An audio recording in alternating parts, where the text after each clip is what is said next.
First step of refilling your Cryo-T Elephant is unplugging it, turning the power off, and getting it over to your gas source. So to power it down, as you can see it's on, you're going to hit the power down button on the back. So we now see that it's off. Okay, so now we unplug the power button, power cord I should say. We unclamp this alligator clamp, pull the metal up, separate the two parts. Pull the green out of the green, grab it right here at the base, don't grab it right here on the cord. Just pull it right out. And then we're going to untwist this clamp. Untie this. Take our clamp off, set it down somewhere. And then we're going to slowly pull the nozzle part out of the tank.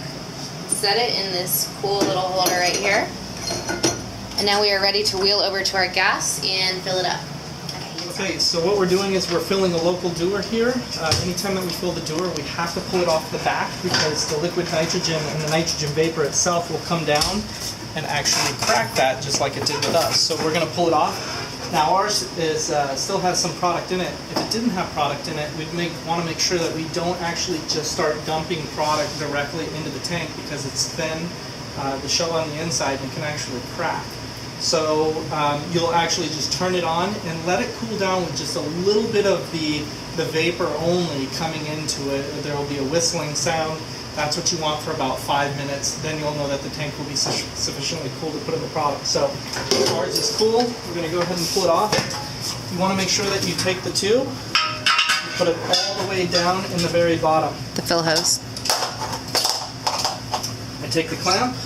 And I want to make sure that that's clamped on there real good, where it's coming across to the other side. That alone probably would hold it, but we're not going to take probably. So we have a kettlebell, and we put it right here where it's nice and tight all the way against the corner. I'm going to come here, I'm going to wrap it around, and I'm going to wrap it around again, and then I'm just going to attach it to the dewar. Everything is tight here.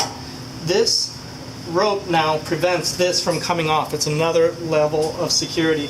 We're going to keep this all the way as far away from the actual filling valve as possible, so that way when it starts to come up and you see product coming out, you'll know that you need to shut it down. So for this, I'm going to take a towel, wrap it across. We've got Tyra here, who is our model demonstrating our personal protective equipment.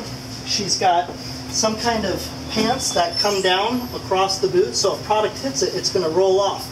The problem is if it's up and product comes in here, it's going to fill up her shoes, and that's going to burn her significantly. So she's got them all the way down. She now has she's got her safety glasses on. Go ahead and put those on. And a face shield. And 2 gloves, and now she's ready to roll. So we can go ahead and start. We'll introduce the product slowly.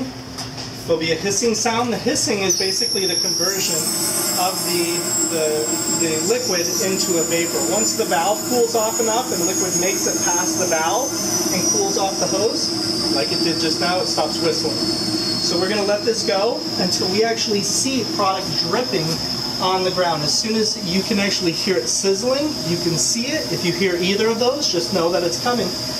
You'll turn off the tank, and then you'll actually turn it back on a little bit at a lower level to make sure that it's not dripping. Once it starts dripping one more time, you know that your tank is pretty much full. And then we'll place it back on. So you can both hear it and see it right now. Tyra is turning it off. And main point I'd like to emphasize here, she is closer to the valve to turn it off than she is to the tank that she's filling it in. That's how she's kept herself safe. Tyra, why don't you show us why we wear those gloves? If Tyra had gotten her hands saturated, she could very immediately give us one of these. Now her hands are safe. Thanks, Tyra. So now Tyra is going to show us how to reassemble the elephant. So she's going to put this in very, very slowly. She's still wearing her protective shoes. You would never do this wearing sandals. And she's standing on the other side of the machine, so when it splatters a little bit, which at this point it's going to splatter a tiny, tiny bit, she's still safe. So again, really slowly, don't just plop it in there.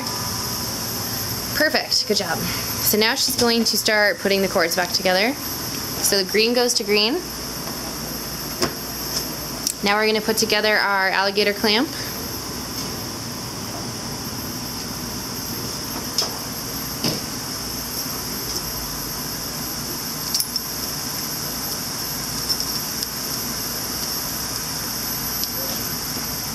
Perfect. And the last thing we need to do is add our the clamp. So as you can see right here, it's not very flush on there. That would be a waste of the gas. So you want to make sure you get a nice flush fit. Down here. And you clamp this on right down here. Really flush. If you hear a bubbling sound later, it's okay.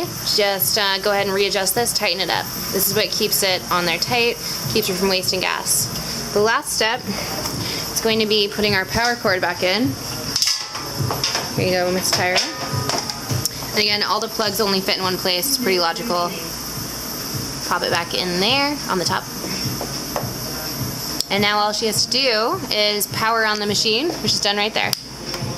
Now, as we can see, we are full.